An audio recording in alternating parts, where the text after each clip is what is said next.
राधा कृष्ण लीला channel को subscribe करें इस तरह की और वीडियो को देखने के लिए। राधे राधे।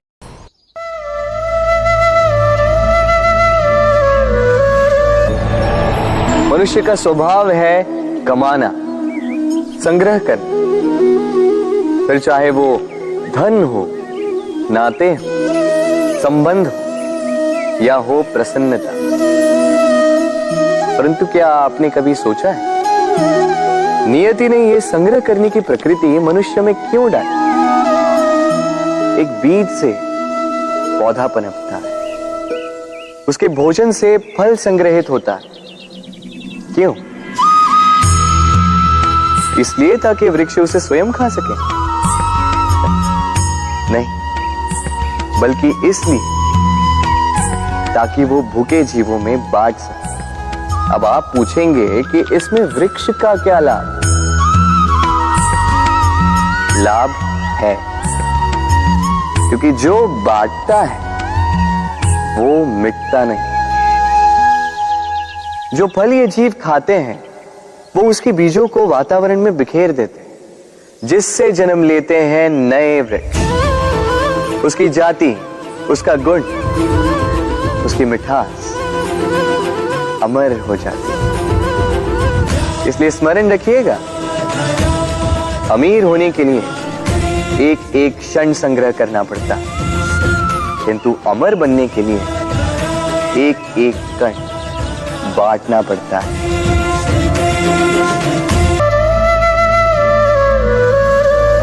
कभी बरगद के वृक्ष को देखा है? कितना विशाल होता है। कभी कभी भय लगता है कि इन भारी डालों का बोझ ये तना सह भी पाएगा या नहीं। भय लगता है कि कहीं ये वृक्ष टूट कर न गिर जाए, किंतु नहीं। समय पड़ने पर शाखाओं से निकलने वाली ये बेलें धरती की ओर बढ़ती और फिर स्वयं जड़ बनकर इस वृक्ष को सहारा देती। इसी प्रकार जो परोपकार करते हैं, सत्कर्म करते हैं, उन्हें स्वयं के लिए चिंतित होने की आवश्यकता ही नहीं, क्योंकि उनके कर्म ढाल बनकर उनकी रक्षा करते हैं। इसीलिए जीवन में सहारे की नहीं, कर्म की चिंता कीजिए। राधे राधे। मनुष्य जन्म लेता है और जन्म लेते ही उसकी जीवन यात्रा प्रारंभ हो जाती। फिर वो परिश्रम करता है, संघर्ष करता है और उसे उसका फल भी मिलता है। वो अपने संसाधन स्वयं खड़े करता है और उसके जीवन में तब तक कोई भय नहीं आता जब तक वो कुछ पा न ले। एक बार उसने कुछ पा लिया, उसके पश्चात उसे खो देने का भय ये मन में जन्म लेता है। फिर वो भाग्य, ज्योतिष, प्रारब्ध इन्हें देखने पर विवश हो जाता। मैं आपसे एक प्रश्न करता हूं, आप इस संसार में जब आए क्या लेके आए थे जो आज खो दो? कुछ नहीं। आपके वश में आपके जीवन के केवल वो पल है जो आपके हाथ में, अन्य कुछ भी नहीं। आपके हाथ में है आपके कर्म, जो जीवन में भाग्य से निराश नहीं होते, जो असफलताओं से टूटते नहीं, वही इस जीवन में विजयी होते हैं। मुझे बताइए, जब आपके पास कुछ नहीं था तब आपने क्या किया? परिश्रम किया, संघर्ष किया और वो सब कुछ पा लिया जो आप पाना चाहते थे। तो आज सब पा लिया है तो भय किस लिए? क्या ये संसाधन आपको परिश्रम करने से रोकते हैं? नहीं। इसलिए अपने हाथों की रेखाओं में अपना मार्ग कभी ना ढूंढे, क्योंकि संसार में जिनके हाथ नहीं होते वो भी निश्चय से अपना स्वयं का प्रारब्ध स्वयं बना लेते हैं।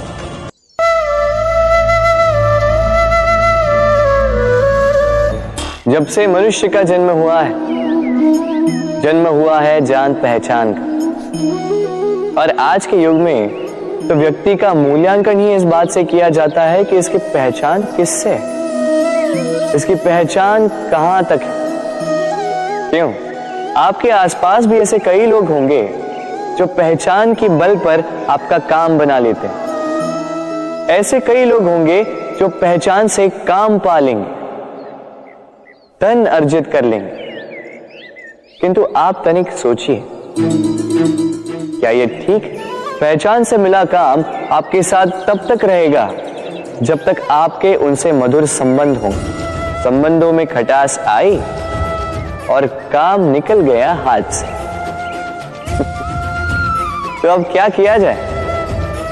इसका उत्तर है काम। अपना काम पूरे मन से करो, अपना काम निश्चय से करो, क्योंकि पहचान से मिला काम अधिक समय तक नहीं टिकेगा, किंतु काम से मिली पहचान युगों युगों तक टिकेगी। राधे राधे।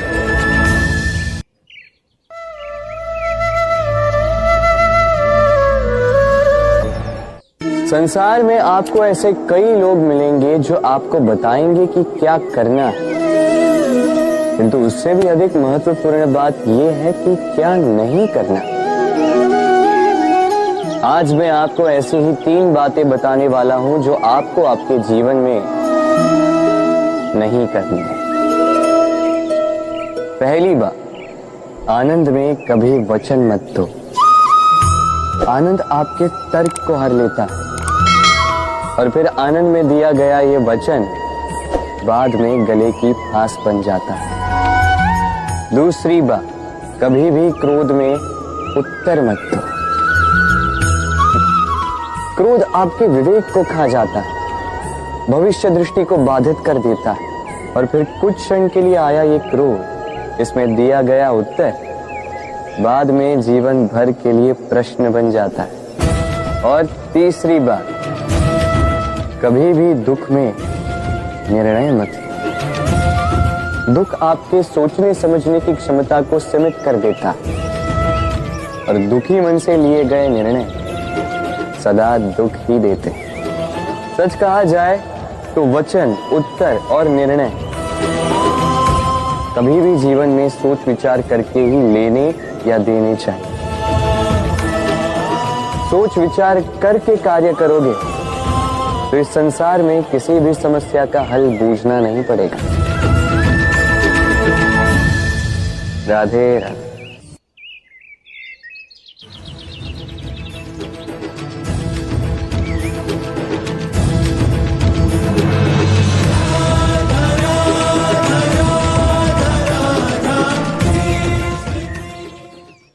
कितना सुंदर पुस्तक है ना, सुंदर आवरण है,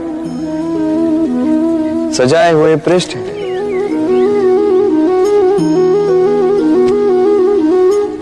किंतु क्या ये सत्य में अद्भुत पुस्तक कहलाने की पात्र है? क्या इसमें जो लिखा है वो सत्य है, प्रेरणादायी है, हमारे लिए मूल्यवान है?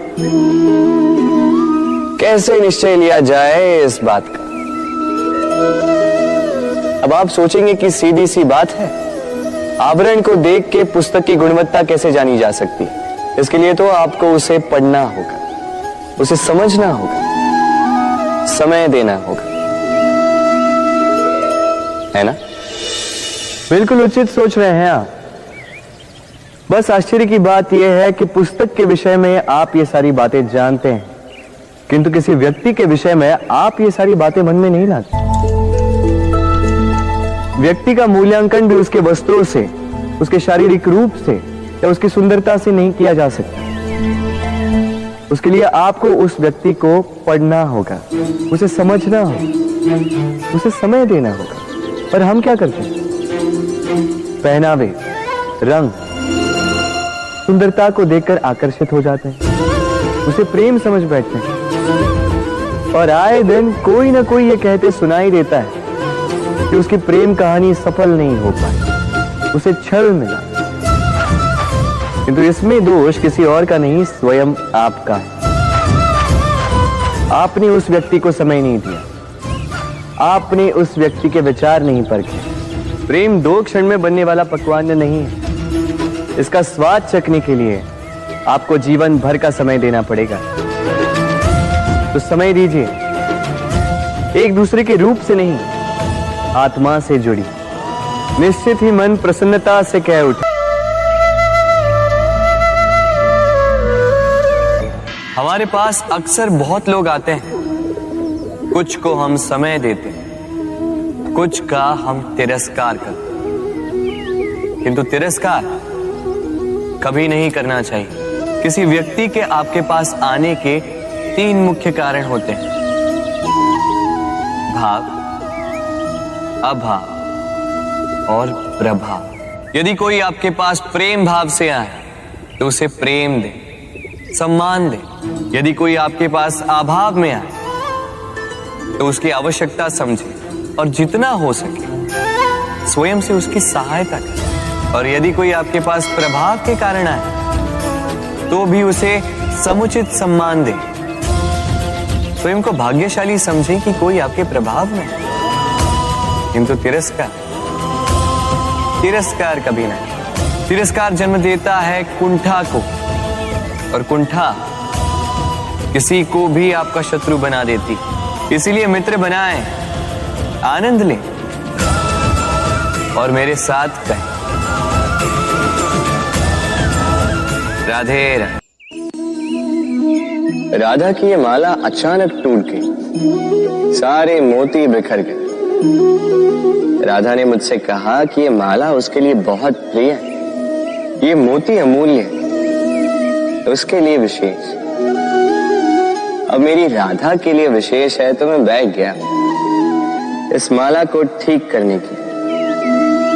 पहले मुझे बहुत समय लगा इन मोतियों को ढूंढने में, उसके पश्चात अब और समय जा रहा है इस माला में इस मोती को पिरोने के लिए। ठीक। अब आप सोच रहे होंगे कि क्यों ना इसके स्थान पर मैं कोई नई माला ही ले, किंतु नहीं। कोई नई माला राधा पर देखकर मुझे इतनी प्रसन्नता नहीं होगी जितनी वो माला देखकर होगी जो राधा को प्रिय, जो मेरी राधा के लिए अमूल्य।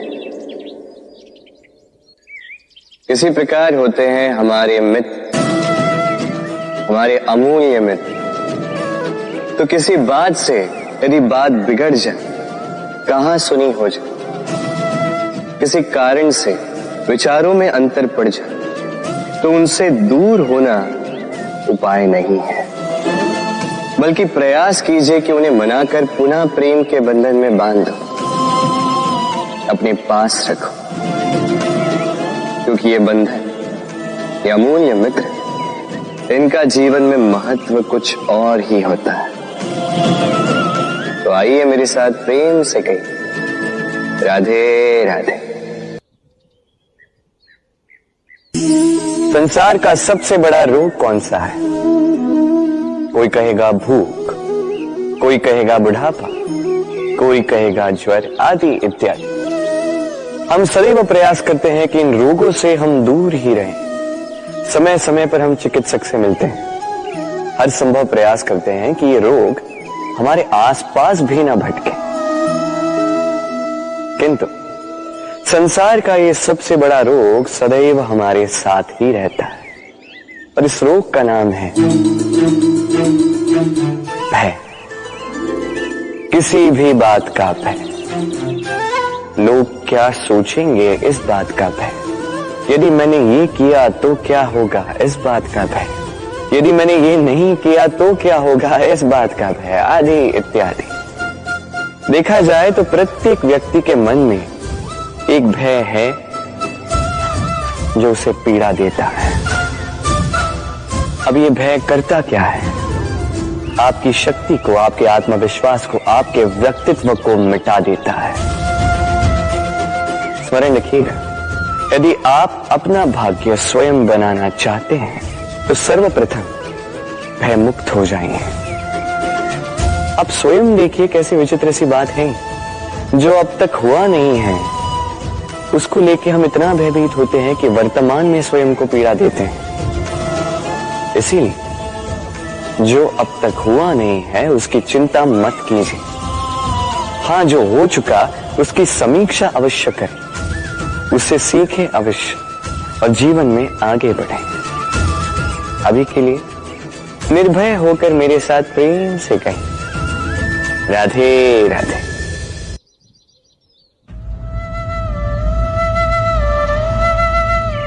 विवाह प्रेम का लक्ष्य है, ये भ्रम है था। और इसीलिए मनुष्य सदैव ये भूल कर बैठता है, सोचता है कि विवाह ही प्रेम का लक्ष्य है। मनुष्य प्रेम को पाना ही प्रेम समझ लेता है। अब देखिए ना, इस संसार में कुछ ऐसे भी भाग्यशाली लोग हैं जिनका विवाह उनके प्रेम के साथ होता है। कुछ का प्रेम ऐसा भी जिन्हें विवश होकर ना चाहते हुए भी किसी और के गले में वरमाला डालनी पड़ती है। किंतु ये दोनों भूल कर बैठते हैं तब विवाह के पश्चात वो सोचते हैं कि हमें तो सब कुछ मिल गया, हमने तो प्रेम प्राप्त कर लिया, हमारा लक्ष्य पूर्ण हुआ। किंतु उसके पश्चात ये जो प्रेम है था कहीं ना कहीं खो जाता है। और जिन्हें प्रेम ना मिला वो प्रेम ना मिल पाने की पीड़ा में प्रेम ही भूल जाते हैं।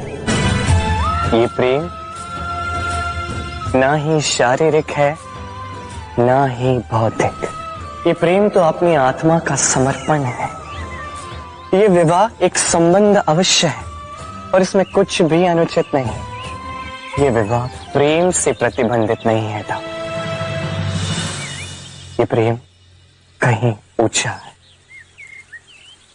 अब यदि मैं आपको उदाहरण दूं तो क्या राधा के विवाह के पश्चात मैं उसके सुख की कामना करना छोड़ दूं? कैसे मैं प्रयास न करूं कि राधा जीवन में सदा सदा के लिए सुखी रहे? क्या मेरे मन में राधा के लिए प्रेम कम हुआ? कृष्ण का राधा के प्रति प्रेम कृष्ण में समाहित है ना? दाऊ, ये प्रेम पाप तब बन जाएगा जब इस प्रेम के बदले हम कुछ चाहेंगे। किंतु यदि ये प्रेम समर्पित हो तो ना ही ये अनीति है ना ही ये पाप है। और यही मैं राधा को समझाने के लिए, यही इस संसार को समझाने के लिए मैंने बरसाना से विदा लेने का मेरा निर्णय त्याग दिया था, ताकि मैं इस संसार को सिखा पाऊं कि ना ही इस प्रेम में कोई बंधन बाधा है, ना ही विवाह इस प्रेम का लक्ष्य है।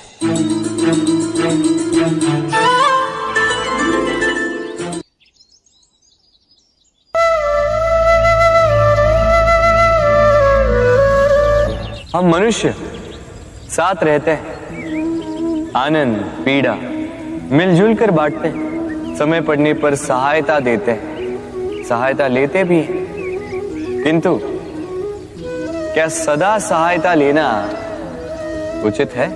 अब आप में से कुछ कहेंगे बिल्कुल उचित है, इसमें बुरा ही क्या है? मनुष्य ही तो मनुष्य के काम आएगा। बिल्कुल उचित कहा आपने। किंतु सदा के लिए सहायता लेना उचित नहीं है। कारण, यदि बात बात पर सहायता लेने का अभ्यास हो गया तो आप स्वयं दुर्बल होते जाएंगे। स्वयं का एक मार्ग बनाना छोड़ आप बात बात पर दूसरों से सहायता मांगे। दूसरी बात, सहायता के साथ जुड़ा आता है उपकार का भार। तो जिससे सहायता ली है उसके समक्ष झुककर रहना होगा। इसीलिए संकट में भी सोच विचार करके सहायता लें, क्योंकि संकट तो कुछ दिनों पश्चात निकल जाए, किंतु उस उपकार के ऋण का भार जीवन भर आप पर रहे। राधे राधे।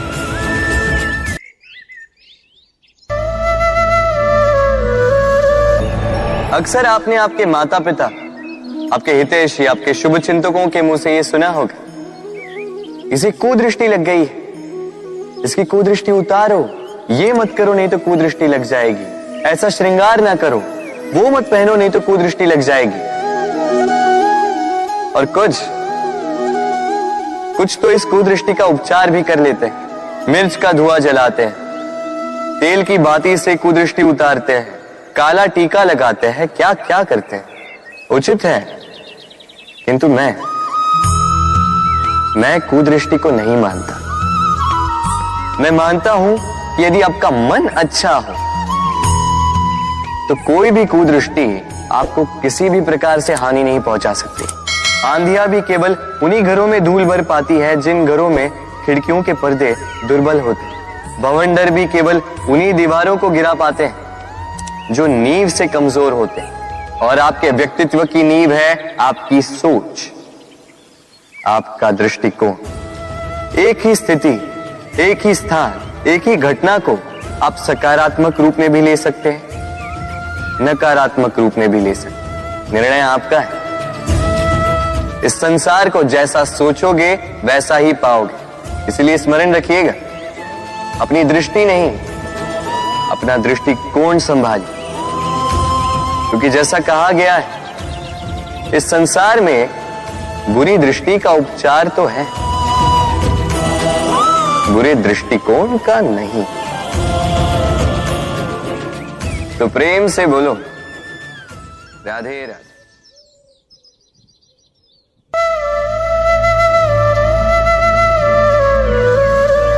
लोग सदैव मुझसे ये प्रश्न करते रहते हैं कि मित्रता का मतलब क्या है, इस प्रेम का मतलब क्या है। और मैं बस मुस्कुराता हूं, क्योंकि यह तो ऐसा प्रश्न हुआ जैसे कोई पूछे कि अनर्थ का अर्थ क्या है। अब जब अनर्थ हो ही गया तो उसका अर्थ क्या? उसी प्रकार वो मित्रता क्या जिसमें आपका कोई मतलब, वो प्रेम क्या जिसमें आपका कोई स्वार्थ। ये दो भाव ऐसे हैं जिसमें आपको कुछ चाहिए नहीं होता, बस देना होता है। आपका समय, आपकी भावनाएं, आपका सुख कुछ मांगने के लिए करोगे तो वो मित्रता कैसे? कुछ पाने के लिए करोगे तो वो प्रेम कैसे? वैसे भी देखा जाए तो जो प्रेम करते हैं उन्हें कुछ पाने की आवश्यकता ही नहीं। और जिसके पास 2.5 अक्षर वाला ये प्रेम शब्द हो, उसके पास तो इस संसार का सबसे बड़ा कोश है।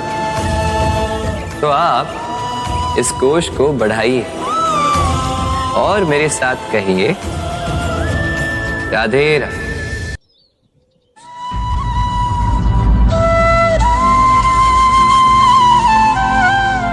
मुझे एक बात समझ नहीं आती, स्त्री को ऐसा क्यों लगता है कि उसकी रक्षा करने के लिए पुरुष का होना आवश्यक है?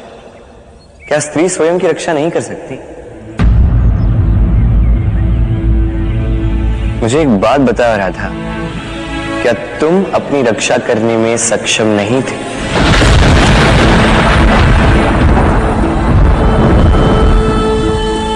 थी। तुमने अच्छे से स्वयं की रक्षा की, केवल स्वयं की ही नहीं, साथ ही अयन के भी प्राण तुमने बचाए हैं राधा। अपेक्षाएं हैं राधा, व्यक्ति को दुर्बल बना देती, और उपेक्षा उसे उसकी शक्ति से अवगत कराती। तुम ये अपेक्षा लगाए बैठी थी कि मैं आऊंगा, तुम्हारी रक्षा करूंगा, किंतु ये भाव तुम्हें दुर्बल बना रहा था राधा। मैंने उपेक्षा की ताकि मैं चाहता था तुम स्वयं इस समस्या का हल निकालो, स्वयं का सामर्थ्य समझ पाओ, अपनी शक्ति समझ पाओ। समझ लो ये बात कि तुम्हें स्वयं के प्राणों की रक्षा करने के लिए किसी कृष्ण की आवश्यकता नहीं है। वो तो मैं समझ गई हूँ कृष्ण। फिर क्यों तुम ये अपेक्षाएं लगाए बैठी थी कि मैं तुम्हारे प्राणों की रक्षा करने आऊंगा राधा?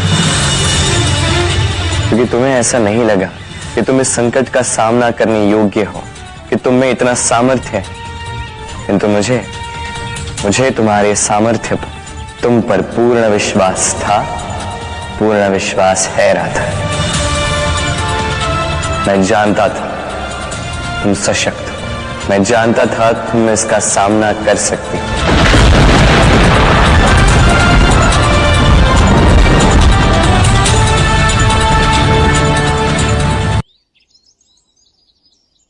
पुष्प देख रहे हैं, इसे अभ्यास होता है जल स्तर से ऊपर रहने का। तो तालाब में जब भी जल स्तर उठने लगता है, इस पुष्प की ये नाल जो है ये भी लंबी होने लगती है ताकि ये पुष्प जल स्तर के ऊपर है। किंतु जैसे जैसे तालाब का यह जल स्तर घटने लगता है, इसकी नाल स्वयं को छोटा नहीं कर पाती और ये पुष्प स्वयं के ही भार के कारण टूटकर गिर जाता है। अब यही हमारे साथ भी होता है। जैसे जैसे जीवन में हमें सफलता मिलती है, हमारे जीवन का ये स्तर बढ़ता जाता है और जब संसाधन कम होने लगते हैं, हम इस जीवन के स्तर को छोड़ नहीं पाते और अंततः इस दिखावे के बोझ के कारण दबकर यहीं समाप्त हो जाते हैं। इसलिए यदि कुछ रखना है तो विचार है, साधारण रूप से जीवन जीना सीखिए। समय का यह चक्र कभी आपको मात नहीं दे पाता। राधे राधे।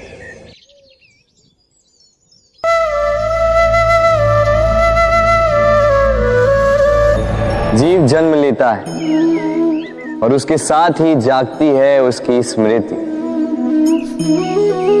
स्मृति बड़ी ही बलशाली किंतु विचित्र अनुभूति होती है।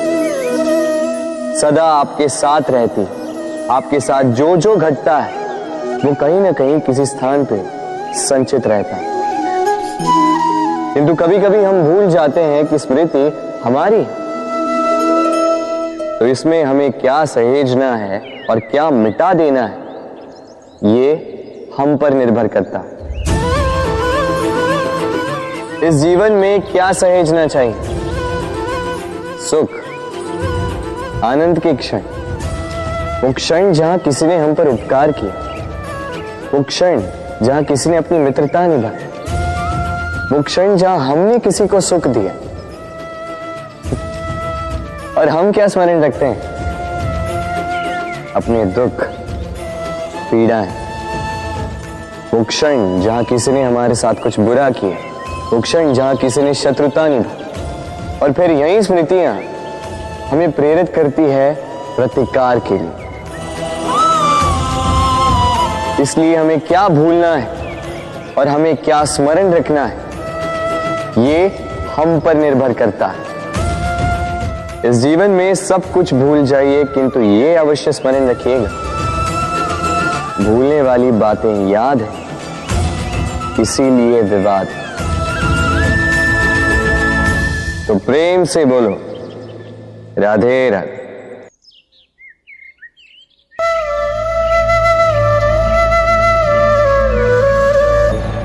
उड़ना किसे नहीं भाता,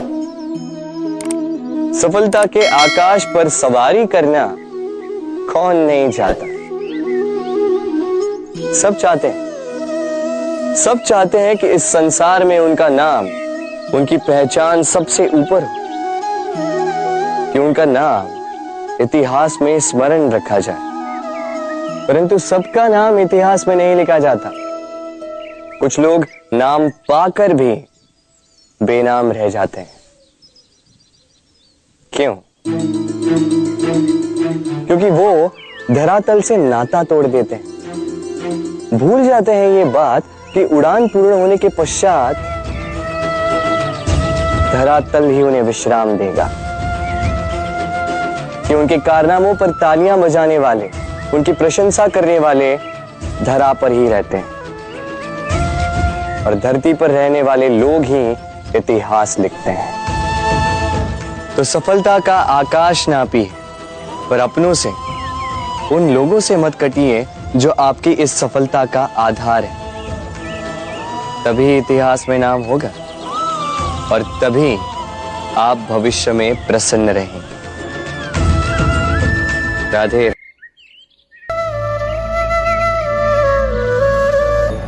गर्मी की ऋतु आने पर एक मीठी सी कूक सुनी होगी, मन में बैठ जाती है। कोयल की कूक, बड़ी मीठी, बड़ी प्यारी। वैसे एक और पक्षी है जिसका स्वर बड़ा ही मीठा है, हमारे घर के आसपास ही होता है। हरियाला रंग, लाल चोंच, ठीक पहचाना आप, तोता। ये दोनों ही पक्षी हमारे लिए बहुत प्यारे हैं, मन को शांति देते हैं। किंतु इन दोनों में बड़ा अंतर। कोयल बने अपने में स्वतंत्र रहती है। तोता कई बार हमारे घर के पिंजरे में बंधा हुआ पाया जाता है। क्यों होता है ऐसा, कभी सोचा है आप? क्योंकि कोयल अपनी बोली बोलती है, तोता किसी और की बोली की नकल करता है। जो अपने विचारों पर दृढ़ रहते हैं, अपनी आत्मा की सुनते हैं, वही करते हैं और वही बोलते हैं। वो इस संसार में स्वतंत्र रहते हैं। जो किसी और का कहा करते हैं बिना आत्ममंथन के, वो बंदी हो जाते हैं, कभी पिंजरे के तो कभी विचारों के। तो क्या बनना चाहेंगे आप, कोयल या तोता? निर्णय आपका। राधे राधे।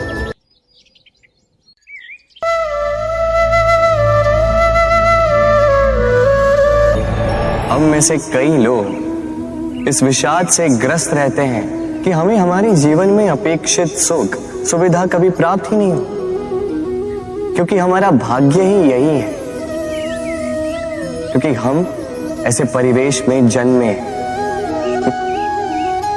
किंतु क्या आपका जन्म आपका प्रारब्ध निश्चित करता है? कुछ सीमा तक करता है। जैसे वर्षा की बूंद जब बादलों से जन्म लेती है तो उसका प्रारब्ध होता है धरा पर गिरना, किंतु वो धरा पर कहां गिरती है ये निश्चित करता है कि उसका भविष्य क्या होगा। केले के पत्ते पर गिरे तो कपूर बन जाती, सीप के मुख में गिरे तो मोती बन जाती, विषधर पी जाए तो विष बन जाती। बूंद एक ही, प्रारब्ध तीन। तो प्रारब्ध हमारा जन्म नहीं, हमारा चयन निर्धारित करता है। इसलिए अपना चयन सोच विचार करके करें। राधे राधे।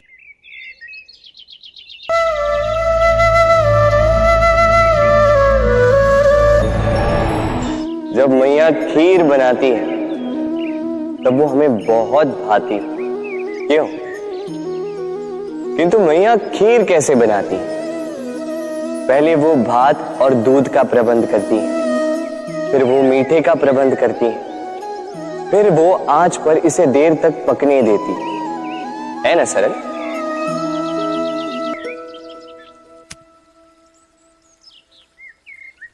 इतना भी सरल नहीं। इस जीवन में आनंद की खीर चखने का भी यही तरीका है, किंतु इसमें समय बहुत लगता है। शुद्ध श्वेत दूध जैसे भावों में, कभी न टूटने वाले संबंधों में प्रेम की मिठास मिलाकर जब प्रयास और परिश्रम की आंच पर देर तक पकाया जाता है, तब बनती है आनंद रूपी खीर।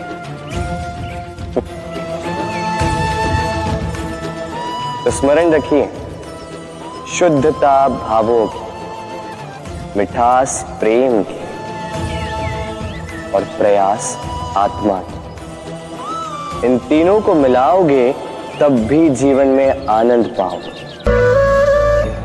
मनुष्य जब जन्म लेता है और मनुष्य जब इस संसार को छोड़कर जाता है, इसके मध्य का काल जीवन कहलाता है। और इस जीवन में संघर्ष तो करना ही पड़ता है, कभी शिक्षा के लिए, कभी काम के लिए, कभी वास्तविक युद्ध करना पड़ता है। किंतु इस संघर्ष का सामना करने के लिए प्रकृति ने हमें एक और गुण भी भेजा है, प्रयास। कभी किसी छोटे बालक को देखा, न कुछ बोल पाता है, ना कुछ समझ पाता है, किंतु अपने घुटनों के बल पर समस्त आंगन नापने का प्रयास करता है, खड़ा होता है, गिरता है, फिर खड़ा होता है और अंततः वो चलना सीख ही जाता है, क्योंकि वो अपने मन से नहीं हारता। जीवन में युद्ध क्षेत्र कई आएंगे, कभी कभी हार का सामना भी करना होगा, किंतु हारता केवल वो है जो मन से हार जाता है। इसीलिए कहते हैं युद्ध रणभूमि से पहले मन भूमि में लड़े जाते हैं। मैदान में हारने वालों को कई अवसर मिलते हैं, किंतु मन से हारने वालों को नहीं। राधे राधे, राधे राधे, राधे राधे।